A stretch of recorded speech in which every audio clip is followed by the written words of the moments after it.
Hi everyone, I thought it would be fun to make a video of advice that I've heard from various big YouTubers,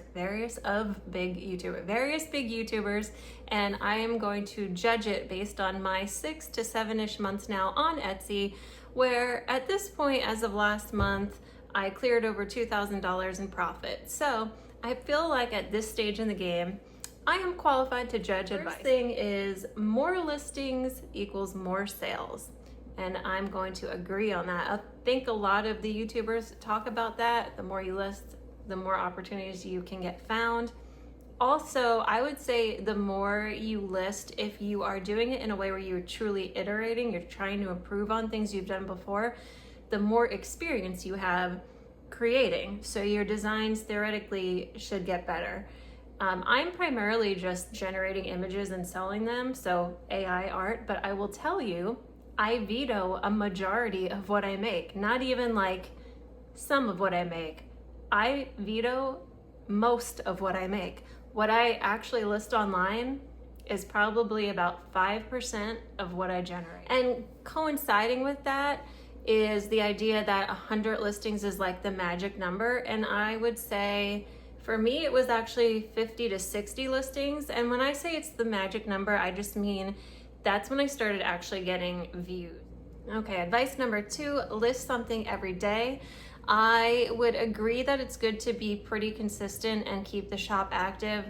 I have sometimes taken like 2 or 3 days, maybe 4 days where I haven't listed something, but for the most part, I do try to list something every single day. And it seems to have served me well, so I'm gonna say that that is good advice. Number 3, videos on every listing being very important. Hot take on this one, but I'm gonna disagree on that because some people find it really annoying to be like scrolling and then suddenly like things start moving and changing. It's kind of annoying. It might seem like that's useful, but when you're scrolling and you just like hover your mouse, what you really wanna do is have that video just kind of zoom in and show you that design at a bigger size, because that's what you're like, ooh, let me see more of that without having to actually click. What I wanted to say about the need for a video, I track a couple of competitors like every day. I was doing it manually for a while in Sheets, but now I just use a tracking tool, and they are making consistent sales, and he has no videos on his listings at all. It's almost annoying. Number 4, free shipping and running sales. So like pricing strategies. I feel like for a minute everybody was saying you should do free shipping and that you should always run sales. And now I feel like the pendulum has swung back a little bit with the free shipping. A lot of people that sell t-shirts, they do not have free shipping. They charge that $5.99. Now Etsy has said they don't want you to charge more than $5.99 for shipping. And it seems like a lot of people who have adopted the I'm still gonna charge for shipping have at least respected that $5.99 boundary. And I think the thing with charging shipping, like on a t-shirt, is that it still allows you to show a lower price when people are scrolling for t-shirts. If you are including shipping, then you have to up your price. So then all your base price is high. Next one on the list is copying bestsellers or copying what's working. And by copying, I mean borrowing. None of the YouTubers I watch actually say, go copy everybody 100%. But they definitely encourage that you should see what's selling and kind of like build on that. And I do agree with that. I will say though, the item that sells the very best for me, like the thing that has sold the most number of times, is something that I saw a particular like design trend. Let's call it cottagecore. That wasn't it, but let's just pretend it was. And I blended it with something else that I never really saw anybody posting anything quite like that yet. So imagine if I said, like we're gonna take a pair of cowboy boots and blend them with cottagecore and impasto, like oil painting technique, like that brushed wide stroke kind of thing. I'm trying to envision how you would even blend cottagecore with that, but I'm just trying to make up an example on the spot. So I did something like that where I was like, oh, you know what would be pretty? What if I combine that style with that style? And I picked 2 things that I felt like actually complemented themselves. And then I created something with that. I posted that, and it has still to date been the only item that when I posted it, it sold the very day I listed it. Copying the best sellers as far as taking inspiration, seeing what's working, I think is good advice. But I still think if you can do something where you're like, okay, this is trending and that's trending, I'm just gonna like totally make my own thing out of it. So basically, I actually didn't find something that was already selling. I spotted like styles that were selling, but it really wasn't a particular item. It was just me going, you know, that style's popular, that's popular. I'm gonna try to combine them into one in a certain scene and post it. And yeah, still to this day, I actually haven't seen anybody kind of combine the two styles that I have combined. Okay, now here's a hot topic, niching down.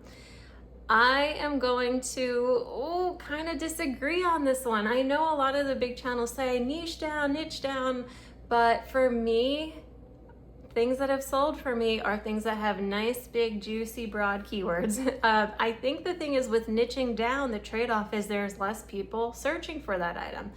I feel like what I'm seeing is that Etsy gives me a chance to get seen and ranked for things if they have lots of big, broad keywords, because there's so many people to test it on that eventually, if you post enough items, Etsy eventually like believes you that this is what your account is about. So I mean, I guess it's a tough one, because if you niche down, then people will more easily maybe identify with what you've listed and be more likely to buy it. But on the other hand, there's only so many people that are gonna buy a t-shirt with a cottagecore, a golden retriever holding a coffee cup. The last one I want to cover is the idea that you should never change a winning listing.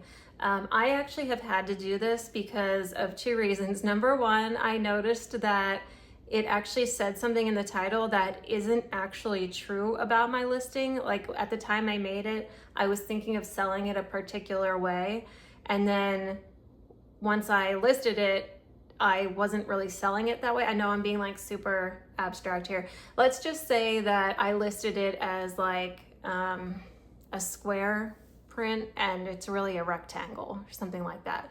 It wasn't detrimental, like, oh my God, this is not what I expected to get, but it was just like one word that kind of was like, ooh, that's not really exactly accurate.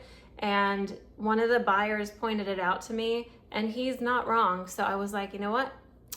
I got to fix it. I just republished it, and it shortly after that sold again, and actually sold with one of the variations that I added to it, which was a bit more expensive. So, you know, it seemed to be okay to me to change the listing. And the last thing I wanted to just comment on, even though it's not really a piece of advice, is the idea of whether or not print on demand is oversaturated on Etsy. That is a hard yes. It is oversaturated, and anyone that says it's not is lying. It's definitely oversaturated. I guess what I have been able to produce with my own results is that it does still work, it can still work, but I have to tell you, the amount of hours that I have put into Etsy has been a lot. This is not like just some little passive thing, and I have really treated this like an actual job. I do sometimes wonder, and I try not to let my brain go there, but I do sometimes wonder if I had put the same amount of time into any other type of business. Like, what if I started my own website and promoted it on Facebook ads and social media or whatever? Would I be doing even better?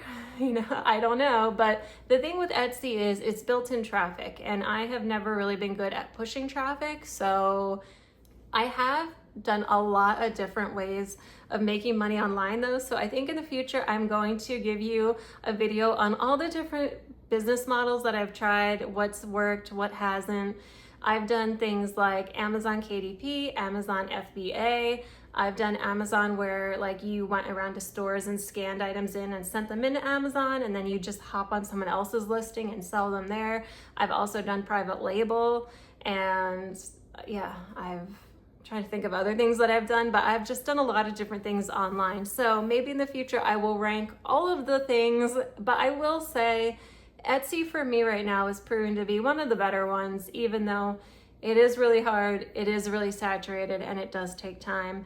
But the thing that's nice about Etsy is they do give your listings a chance if you just follow the rules. Those are my thoughts on some of the advice I hear from the top Etsy channels. I would love to know what you agree or disagree with, or if I said anything that was confusing or you didn't quite understand what my point was.